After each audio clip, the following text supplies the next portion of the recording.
Most elk hunters pull up to elk camp with the same plan, whether it's September 1st or September 20th. Same calls, same locations marked on the map, same idea of how opening morning is going to play out. And then they wonder why the early season died or why the rut produced zero encounters, even with bulls screaming everywhere.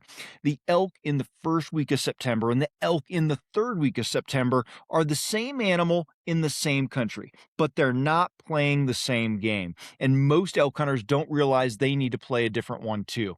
For the purposes of simplifying September elk hunting, this season doesn't have one playbook, it has two. And using the wrong one for the period you're in is one of the most consistent, most avoidable reasons hunters go home without a bull.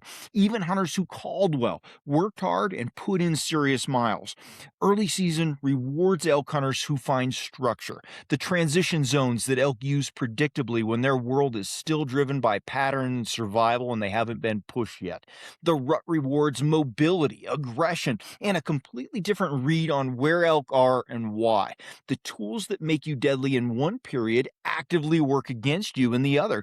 This episode separates the two hunts, explains what changes, and gives you the specific adjustments that make each period produce.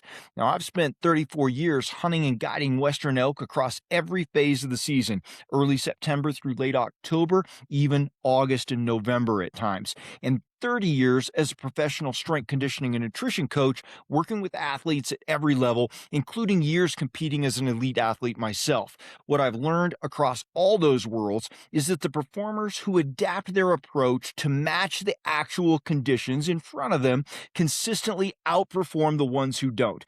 Here's what that adaptation looks like when the calendar moves from early season elk into the rut. Now, before the tactics make sense, you need to understand what's actually happening inside the animal between early September and late September, because the behavioral shift is the entire reason the tactics have to change. In early season, the elk's primary driver is survival: food, water, thermals, security, maybe not in that order. Testosterone is building, but it hasn't taken over yet. Bulls are making logical, predictable decisions: where to eat, where to drink, where to bed safely. They're patternable because their behavior is repeatable. They do the same things in the same places at the same times because it works, and they're not pressured. In the rut, testosterone overrides a lot of that survival logic, at least partially. Bulls abandon their summer patterns. They stop caring about their normal feeding routes. They reorganize their entire world around cows and breeding. The bull's now making decisions based on a completely different set of priorities. What motivates him to move, where he goes, what sounds get a response, and what risks he's willing to accept.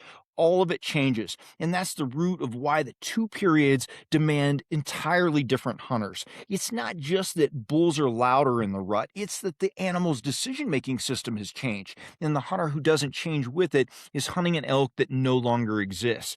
Now, early season elk are pretty patternable, and the most reliable way to hunt them, regardless of the terrain you're in, is to find and hunt the transition zones they're using. I have entire videos on transition zones because they're so important. A transition zone is the edge between two types of terrain or habitat that elk move through on a predictable schedule. Usually, that's feed to timber transitions at dawn, where elk leave nighttime feeding areas and move back into daytime bedding cover, and timber to water corridors, pinch points where terrain funnels movement through a narrow crossing, and the same thing happens in the evening and reverse of the morning.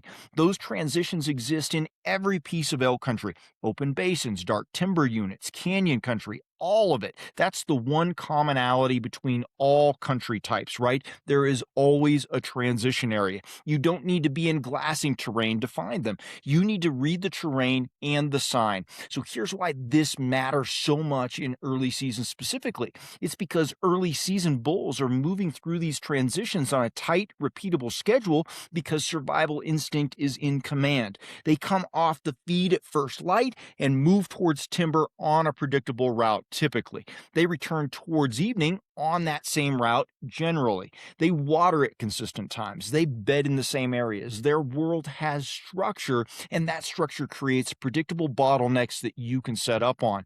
The approach that works is finding the transition first through terrain reading, sign, and scouting, and then setting up on it quietly, cleanly, with the right wind before the elk use it. Not in the bedding area and not in the feeding area, on the corridor between the two. That's the magic. That's where the encounter happens. So this is something we put heavy emphasis on in the system we teach our Backbone Unlimited clients, and early season is where hunting transitions produce the most consistent results of the entire fall for us in that first half of the season. Now, in open terrain where glassing is available, use it to confirm where elk are entering and exiting the timber. That gives you the transition. But don't let the absence of glassing terrain tell you the transition doesn't exist. That's not true. It always exists. You got to find it through sign, tracks on the trail, fresh poop, right? At the edges, a lot of times, rubs on the corridor trees, beds near the transition lines. The sign is going to show you the bottleneck even when your eyes can't see it from glassing. Hey, if you hunt public land elk and you're tired of grinding through random seasons, I built the elk hunting series of ebooks for you. Most hunters don't struggle because they lack effort. They struggle because they lack a system. And that's exactly why I built the elk hunting ebook series as a complete progressive framework for Western elk hunters who are done guessing and ready to hunt with intention. Volume 1 is going to be Foundations and Reality. I reset your mindset and expose the assumptions that quietly wreck seasons. In Volume 2, Finding Elk and Understanding Pressure, you'll learn how elk actually move under pressure so you can anticipate instead of react. In Volume 3, Terrain, Wind, and Position, I break down how to use landscape and thermals to consistently create opportunities. In Volume 4, Calling, Silence, and Pressure, sound becomes a decision tool, not an impulse. In Volume 5, Bow Hunting Execution, we're talking about close range strategy so you can finish your encounters. And in Volume 6, Late Season and Post-Rut, we're talking about how elk shift after the rut and how to adapt when others quit. This is a system built for consistency. This isn't theory. It's a structured system to help you find elk, read country, and make confident decisions every season. Buy each volume individually or bundle them all to save 50% off at backboneunlimited.com. Calling in the early season should be minimal, in my opinion, and mostly not at all. A few soft cow calls at most, enough to sound natural, not enough to educate, especially when you're hanging out in transition zones. You're just hoping to kind of pull those elk that are already transitioning through that zone in your general direction. Because bugles in early September are one of the most reliable ways to blow your early season opportunities. The testosterone isn't there for a bull to respond aggressively yet. What you get instead is a wary, pressured animal that adjusts his pattern away from the sound that alarmed him. And here's the part that a lot of elk hunters don't think about. That educated bull doesn't forget. He carries that education into the rut too. The early season mistakes almost always come from bringing the rut playbook 3 weeks too early. Aggressive bugling on the first morning. A bull in early September has no hormonal reason to respond to a challenge bugle, right? Maybe a location bugle, maybe if you feel like other elk in the area are already doing that, if they're already on that same schedule. But most elk have every reason to associate that call with danger and move away from it if all the rest of the elk in the area aren't doing it. You've just educated the most patternable elk of the season before you've gotten anywhere near him in your transition zone. Now, overpressuring the transition can be a risk, right? Walk through the corridor at the wrong time, leave your scent, bump the bull once, get too close to bedding areas, and the transition's going to go quiet. He's going to adjust. The predictability that made him huntable is going to evaporate. So set up on the transition correctly with the right wind and let it do the work. Don't keep going back until you've burned it out, right? Make sure that you use it properly and understand that the compounded cost of bumping bulls is serious. The bulls you pressure in early September are the same bulls you're hunting when the rut starts. Early season education doesn't expire for those guys. The hunter who spends 1 week bugling aggressively and walking through his best spots is making the rut harder on himself at the same time he's blowing the early season one. on. So it's kind of a double-edged sword there. You've got to be careful with that early season. Now, once that rut starts to kick in, the patient, more structured-based game of the early season tends to wind down. It's time to start being more aggressive. The elk have changed. Everything has to change with it. Rut elk are more vocal. They're more mobile and on their feet during daylight in ways that simply don't happen a lot of times in early September. Bulls are bugling. Cows are responding. Satellite bulls are covering miles looking for breeding opportunities. The elk tell you where they are. Your primary tool shifts from reading terrain and sign to using your ears. Get to high ground early. You listen, you locate, then you move to close distance. Location logic changes completely here from early season, right? During the early season, elk are where the terrain structure takes them. Rut elk are where the cows are. A bull that was feeding in a basin at first light every morning in early September may be 2 drainages over during the rut, circling a herd of cows he's gathered. The pattern hunting that you used in the early season starts to become less reliable. Let the elk's own noise tell you where they are in the second half of the month before you commit to a location. Herd bulls and satellite bulls are also 2 different targets requiring 2 different approaches a lot of times, and mixing them up is one of the most common rut mistakes. Now, can you call them in during the same play? Absolutely, but if you're trying to target one or the other, we need to talk about the specifics of how they are different. A herd bull locked down with cows already has what he wants. Calling him from over 300 yards almost never works. He's not leaving. Getting within 100 yards and creating real urgency and a real challenge is a different conversation.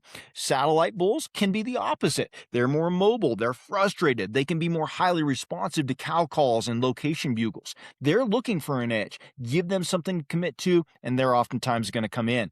Mobility is the primary rut tool, though. You've got to cover ground. You've got to listen, locate, close in, get your good position, engage, execute. If a location goes quiet for a full day with no bugling, the elk have probably moved in that second half of the month there in a lot of the western areas. Not in all of them. We could have wolves or fires or all kinds of things displacing that, right? Hunter pressure. But generally, there's a lot of times where we can figure out where the elk are just by listening, especially in the dark, and move with the elk. The patience that served you in the early season becomes passivity during the rut a lot of times. You've got to be more aggressive in both your locations and how you're trying to get those elk to respond. Passivity during the rut is going to burn you days that you can't get back. Now, the rut mistakes are the mirror image of the early season ones. Sitting on wallows and water sources when elk location is now driven by cows, not thermals. The wallow that was producing daily sign in early September may go untouched during the rut because the bull's covering country looking for cows or locked down somewhere completely different on some cows. The wallow was an early season asset. Now it's a rut season trap. Let's talk about some calling differences, right? The difference between soft calls or more aggressive calls. Satellite bulls, they might be looking for a fight, or they might just be looking to steal a cow. A satellite bull during peak rut is often aggressive and competitive. Soft cow calls can get a response, absolutely, but oftentimes it's the bugle that closes the distance because it matches his energy. So you've got to read the bull. If he's screaming and raking trees, he's probably not just looking for a gentle interaction.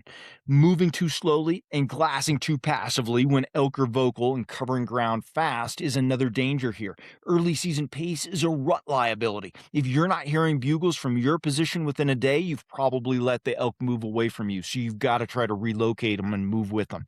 The ability to use the right approach depends on knowing which phase you're actually in when you get there. And there's 4 seasons that can help you figure this out, and they're pretty clear.